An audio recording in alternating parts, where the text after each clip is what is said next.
सह्याद्री व्याघ्र प्रकल्पाअंतर्गत येणाऱ्या चांदोली राष्ट्रीय उद्यान परिसरात नव्या नर वाघाची अधिकृत नोंद झाली आहे।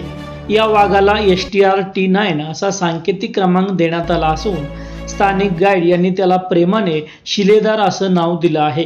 गेल्या 2 महिन्यांपासून विविध कॅमेरा ट्रॅपमध्ये हा वाघ सातत्यानं दिसत होता। अखेर वन विभागाच्या कॅमेऱ्यात त्याचे स्पष्ट फोटो आणि व्हिडिओ कैद झाल्यानंतर त्याची अधिकृत नोंद करण्यात आली। विशेष म्हणजे सध्या T9 शिलेदार हा वाघीण T5 ताराच्या क्षेत्रात तिच्या मार्गावर असल्याचं निरीक्षण नोंदवण्यात आलं आहे।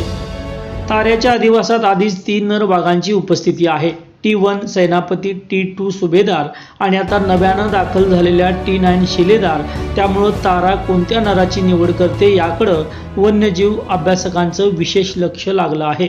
या नव्या नोंदीमुळे सह्याद्री व्याघ्र प्रकल्पातील एकूण वाघांची संख्या आता 7 वर पोहोचली आहे।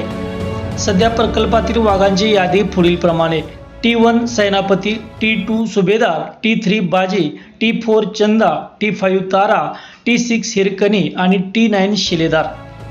प्रकल्पाचे क्षेत्रसंचालक तुषार चव्हाण यांनी सह्याद्रीसाठी अत्यंत आनंदाची आणि अभिमानाची बाब असल्याचं म्हटलं आहे। नव्या वाघामुळे सह्याद्रीतील जैवविविधता अधिक अधोरेखित होत असल्याचं त्यांनी नमूद केलंय।